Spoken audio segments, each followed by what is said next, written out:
Impian kematian atau tempat terbaringnya tubuh puitis. Alejandra Pizarnik. Sore ini pada petang, katanya, mereka mencocokkan kafan hitam dan menempatkanku pada alas dari pohon cemara.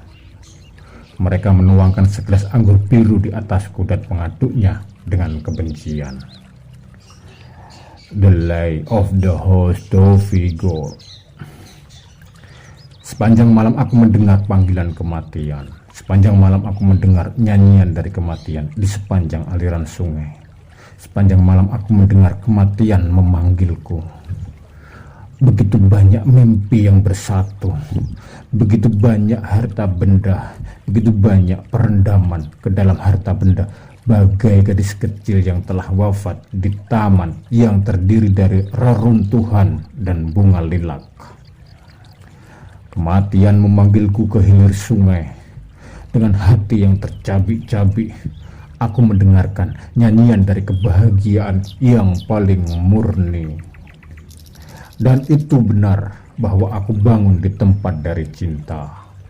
Karena secepat aku mendengar nyanyiannya, kataku, ini adalah tempat dari cinta. Dan itu benar bahwa aku bangun di tempat dari cinta. Karena secepat aku mendengar nyanyiannya dengan senyuman penuh luka dan berkata pada diriku sendiri, ini adalah tempat dari cinta. Tetapi gemetar, tetapi berpendar. Dan tarian mekanis dari boneka-boneka antik dan kemalangan yang diwariskan dan arus deras yang berputar singkat dalam lingkaran. Jangan takut untuk mengatakan arus deras, sementara di tepi sungai gestur membeku dari lengan yang membeku memanjang dalam pelukan, dalam nostalgia termurni, di sungai, di kabut, di matahari lemah yang mencair melalui kabut. Lebih dalam lagi, objek tanpa nama lahir dan dilumat di tempat di mana kesunyian membebani seperti emas batangan dan waktu adalah angin kencang yang ekspresi satu-satunya ialah bersiul melalui celah-celah. Aku bicara tentang tempat di mana tubuh-tubuh puitis dibuat. Sebuah tempat sampah penuh dengan mayat-mayat perempuan, dan disitulah tempat di mana kematian bertahta. Mengenakan pakaian yang sangat tua dan memainkan harpa di tepi sungai yang suram. Kematian dalam gaun merah yang indah, yang fatal, yang menghantui, memainkan harpa sepanjang malam sampai aku tertidur dalam mimpiku. Apa yang ada di dasar sungai? Pemandangan apa yang dibuat dan dihancurkan di belakang pemandangan yang di tengahnya adalah potret seorang perempuan cantik yang memainkan kecapi dan bernyanyi di tepi sungai. Beberapa langkah di belakangnya, aku melihat adegan abu yang mana mewakili kelahiranku. Dilahirkan adalah hal yang menyedihkan, tapi kali ini membuatku tertawa. Humor merusak kaki dan tanganku dan membuatku berpendar. Selaput pelangi di salah satu mataku merupakan bunga lilac berwarna-warni.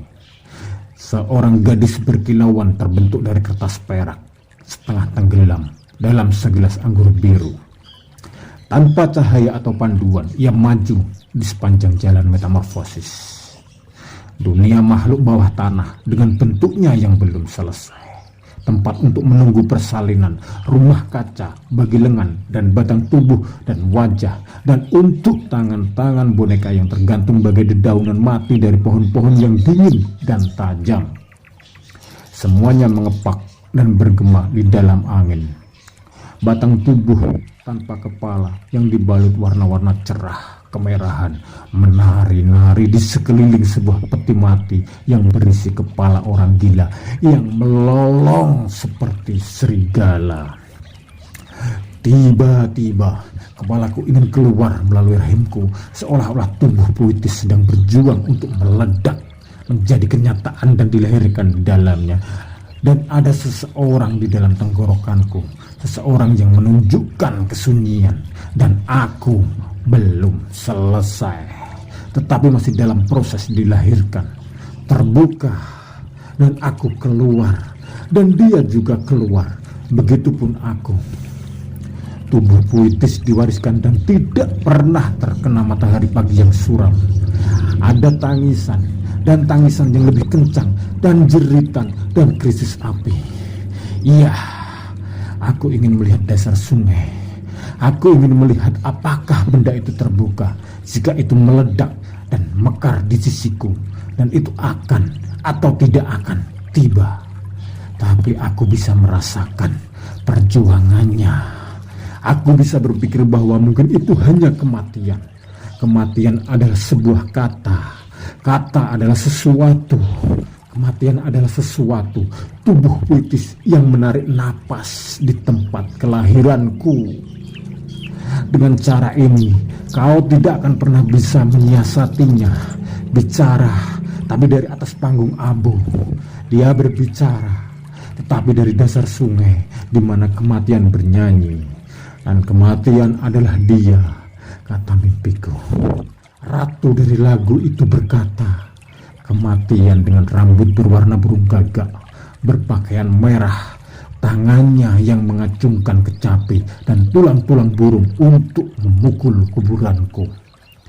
Ia berjalan melewati sambil bernyanyi. Ia tampak seperti seorang pengemis tua dan anak-anak melemparinya dengan batu. Dia bernyanyi di dalam kabut bahwa matahari hampir tak bisa bersinar pada pagi di hari kelahiran, dan aku akan berkeliaran dengan obor di tanganku di sepanjang semua gurun di dunia ini, bahkan setelah mati, untuk mencarimu, kekasihku yang hilang. Dan lagu kematian terbentang selama satu pagi, dan dia bernyanyi dan bernyanyi. Dia juga bernyanyi di kedai tua di dekat dermaga.